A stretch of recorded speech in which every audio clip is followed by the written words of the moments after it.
या ठिकाणी दीप प्रज्वलन होते। अंकल सोनवणे आहेत, दीप प्रज्वलन करत आहेत। कॉम्रेड सुबोध मोरे हे देखील सत्कार बूट घातले ना, ओ बूट घालू नका, दीप प्रज्वलन करून कार्यक्रमाची सुरुवात करतात। मी पुन्हा विनंती करतो की त्यांनी देखील दीप प्रज्वलन करावं। तरुणांचे हात या सगळ्या अशा कार्यक्रमांना आणि सगळ्या उपक्रमांना लागतील तेव्हा खऱ्या अर्थानं हा उपक्रम यशस्वी होईल, ही चळवळ गतिमान होईल। या चळवळीच्या गतिमानतेमध्ये तरुणांचा, युवा वर्गाचा फार मोठा सहभाग असणार आहे। मान्यवरांच्या उपस्थितीमध्ये या कार्यक्रमाची सुरुवात होत आहे। महापुरुषांच्या विचारांना, त्यांच्या प्रतिमांना पुष्पहार अर्पण करून आणि दीप प्रज्वलन करून हा कार्यक्रम संपन्न होत आहे। आपल्या उपस्थितीमध्ये हा ऐतिहासिक आणि सर्वांग सुंदर असा कार्यक्रम या ठिकाणी उपस्थित होत आहे।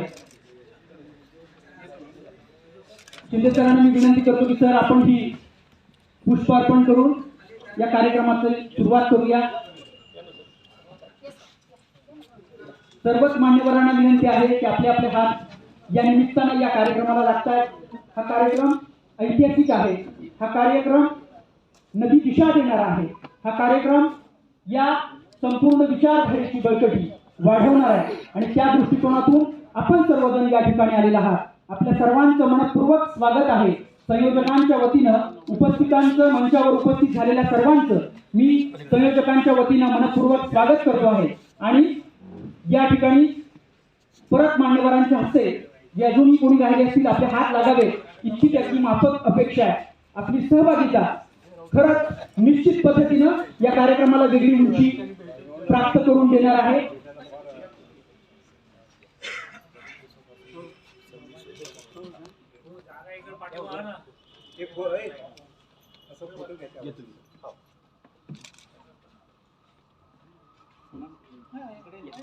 यामधले काही मान्यवर आणि उपस्थितांमधले काही आपण सर्वजण अपवादाने या शहरातून आलेले आहे। खरं तर आपण ज्या क्षणाची वाट आपण पाहत आहोत, सापेक्षी आणि वस्तुनिष्ठ संशोधक, इतिहासाचं संशोधन करणं ही काय एरागबाळ्याचं काम नसतं। मढी उघडण्याचा तर तो अजिबात प्रकार किंवा प्रकार नसतो। आणि म्हणून एखादी ऐतिहासिक वस्तू, एखादं ऐतिहासिक ओळखपत्र किंवा अजून कोणतं तरी ऐतिहासिक साधन ज्या वेळेला आपल्या हाती लागतं त्यावेळेला संशोधकाच्या चेहऱ्यावरचा जो तेजपुंज असा पद्धतीचा जो आनंद आहे तोच खरा अर्थानं आनंद प्रेम हनवते सरांना गेल्या 18 वर्षापूर्वी झाला असेल। 18 वर्ष त्यांनी आपल्या उरामध्ये तो आनंद दाबून ठेवला होता, तो व्यक्त करू शकले नव्हते। तीच आज मंगलघडी या ठिकाणी आलेली आहे। गोपाळ बाबा वलनकर यांनी जे विनंती पत्र लिहिलं आणि इथल्या व्यवस्थेला सडेतोड प्रश्न विचारून भांबावून सोडलं, त्या विनंती पत्राचं आता मान्यवरांच्या हस्ते या ठिकाणी प्रकाशन होत आहे। जोरदार टाळ्यांमध्ये आपण त्यांचं स्वागत करूया। आणि मी विनंती करतो डॉक्टर बाबासाहेब आंबेडकर संशोधन आणि प्रशिक्षण संस्थेचे महासंचालक आदरणीय सुनील वाळेसाहेब आणि जयदेवांना गायकवाड या कार्यक्रमाचे अध्यक्ष आणि आपण उपस्थित सर्व मान्यवर, मंचावरील सर्व मान्यवर उपस्थित, आपल्या सर्व उपस्थित प्रमुख उपस्थितीमध्ये या पुस्तकाचं प्रकाशन होत आहे। मी हनवते सरांना विनंती करतो की सर, संशोधकांना पाठिंबा करावा ही नव्हे, इतकी गरज आपल्या संशोधनाची या राज्याला आणि देशाला आहे। त्यामुळं हे सगळं संशोधन आपल्या मान्यवरांच्या उपस्थितीमध्ये हे प्रकाशित होत आहे। याचा सर्वाधिक आनंद जर कोणाला होत असेल तर तो या महाराष्ट्राला आणि या कार्यक्रमाला उपस्थित झालेल्या सर्वांना होतोय। या कार्यक्रमाचे अध्यक्ष ॲडव्होकेट जयदेवांना गायकवाड आणि मंचावरील सर्व उपस्थित मान्यवरांच्या हस्ते या पुस्तकाचं प्रकाशन होत आहे। हे पुस्तक पानाच्या संख्येत जरी छोटं असलं, पानाच्या संख्येनं जरी कमी असलं तरी त्यात सुरुंगाची पेरलेली ताकद आणि 19व्या शतकामध्ये व्यवस्थेला विचारलेले प्रश्न अतिशय मोलाचे आणि मौलिक आहेत। या ठिकाणी जोरदार टाळ्यांच्या गजरामध्ये आपण पुस्तकाचं प्रकाशन झालं।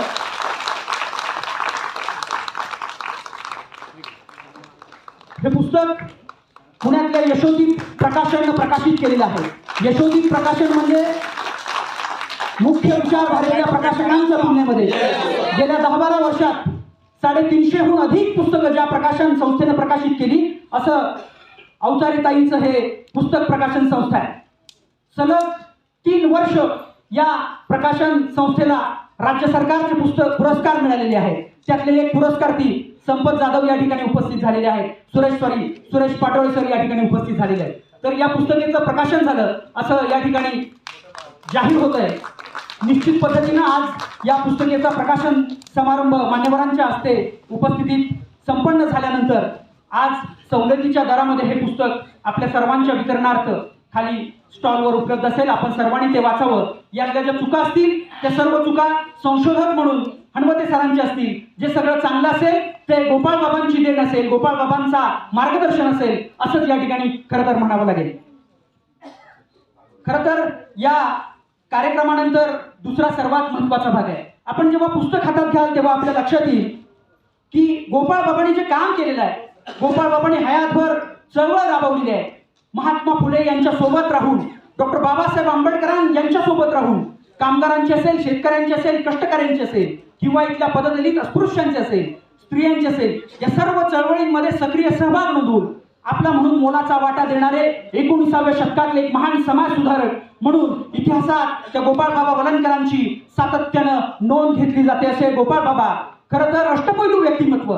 पत्रकार म्हणून त्यांनी विचारलेले प्रश्न, लेखक म्हणून केलेली त्यांनी मांडणी आणि इतर सर्व घटकामध्ये त्यांनी मांडलेला विचार हा व्यवस्था परिवर्तनाचा समग्र विचार आहे. तोच समतेचा विचार आहे. आणि ते सगळं वाचल्यानंतर आपल्या लक्षात येईल की एक कार्यकर्ता, एक नेता, एक पत्रकार, एक सक्रिय पद्धतीने समाजामध्ये वावरणारा सर्वसामान्य गृहस्थ, अशा पद्धतीचं ज्या वेळेला गोपाळ बाबांचं काम असतं त्याच कामाची एक पोचपावती त्यांचं स्मरण करावं म्हणून या ठिकाणी संयोजन समितीने असं ठरवलं की ज्या महापुरुषानं या महाराष्ट्राला वैचारिक वळण आणि अधिष्ठान देण्याचा प्रयत्न केला त्या महापुरुषाची, समाज सुधारकाची विसर या महाराष्ट्राला व्हावा ही खरं तर शोकांतिक आहे. आणि म्हणून त्या शोकांतिकेतून बाहेर येऊन या सत्यशोधकाचा खऱ्या अर्थानं गौरव व्हावा.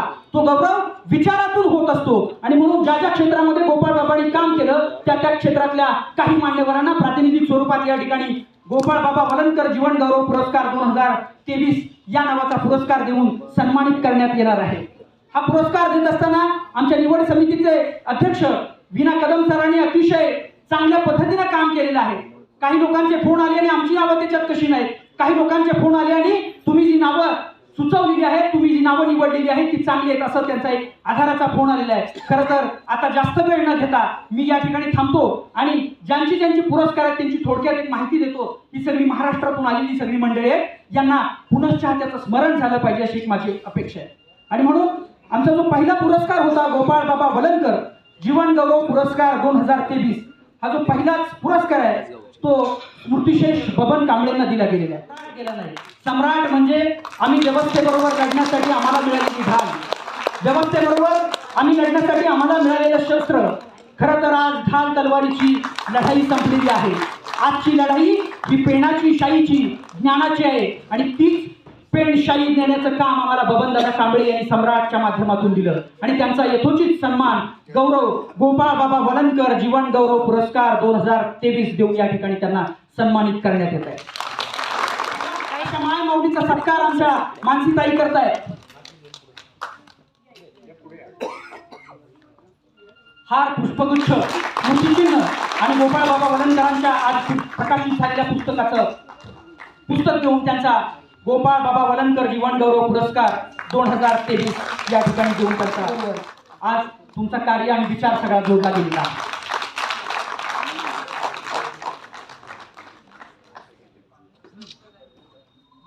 ऐतिहासिक अशा सोहळ्याचे आपण देखील साक्षीदार होत आहे.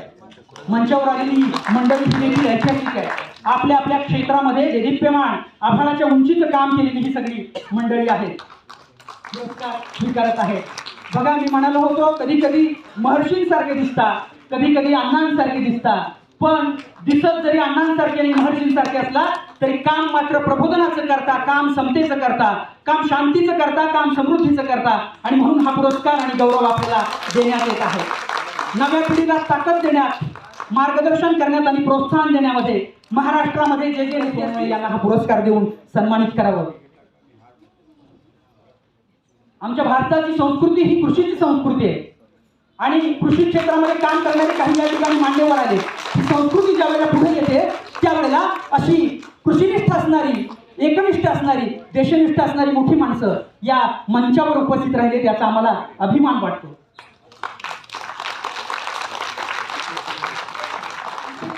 समतेचा बुद्धाचा विचार काय असतो, दर पौर्णिमेला तिथं जमणारी मंडळी काय तत्वानं विचार करत असतात हे अनुभवण्यासाठी आपण पुसदला आपण नक्की जावं आणि त्या चारबाग वनात गेल्यानंतर आपलं जीवन अंतर्बाह्य बदल त्यामध्ये सगळा होईल याचं निश्चित पद्धतीनं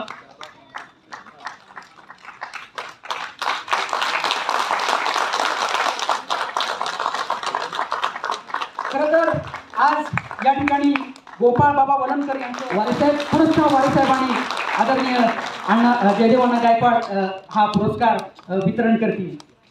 या पुरस्कारार्थींच्या नावावरून फक्त नजर फिरवली की अक्षर फक्त वाचली तरी आपल्या अंगावरती रोमांच उभा राहतील मला खात्री आहे. कारण जी नावं निवडलेली आहे त्या लोकांनी आपले आयुष्य समर्पित केले आणि इतकं सोपं नसतं विचार आणि व्यवहारामध्ये विचार आणि तत्वांमध्ये काम करणं ती सगळं जागण्याचं कृतिशील काम ही सगळी मंडळी करतात.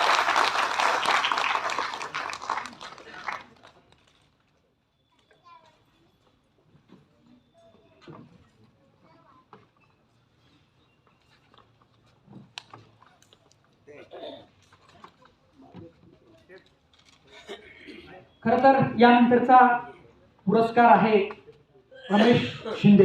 महाराष्ट्र किंमत काय असते आणि असलं अस्सल साधन ज्या वेळेला नष्ट होतं अस्सल साधन डोळ्यात एकच ज्या वेळेला खराब होतं डॅमेज होतं त्याची खरी किंमत खरं तर अशा सापेक्षी संशोधकांना असते. आणि त्यातलेच एक सन्माननीय रमेश शिंदे साहेब आहे.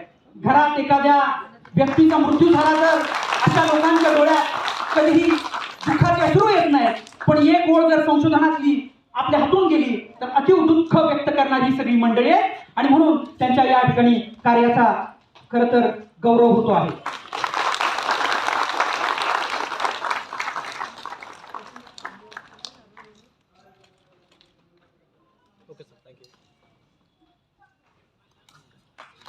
हा पुरस्काराचं पत्र किंवा विनंती करणारं मेसेज आम्ही मोरे साहेबांना ज्या वेळेला दिला त्यावेळी त्यांनी नम्रपणे सांगितलं की हा पुरस्कार मी स्वीकारणार नाही.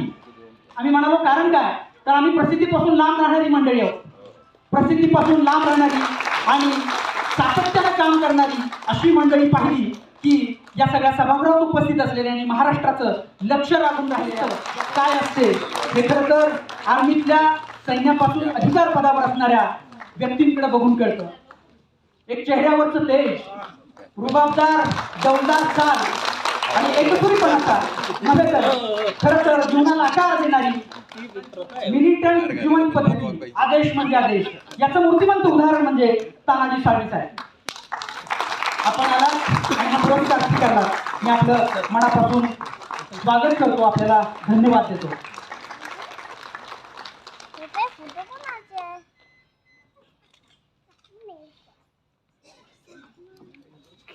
यानंतरचा पुरस्कार आहे महाराष्ट्रात वेगळ्या वेगळ्या भागातून वेगळ्या वेगळ्या परिस्थितीतून आणि वेगळ्या वेगळ्या क्षेत्रामध्ये काम केलेली ही सगळी मंडळी एकाच मंचावरती येतात आणि चळवळीला नवीन ऊर्जा देतात. यातली काही मंडळी जर बघितली तर त्यांच्या कामापुढं आपल्या डोक्यातली टोपी सुद्धा गळून पडावी इतकं मोठं गगन भरारी घेणारं काम इतकं मोठं गगनचुंबी काम या सगळ्या मंडळींनी केलेलं आहे आणि म्हणून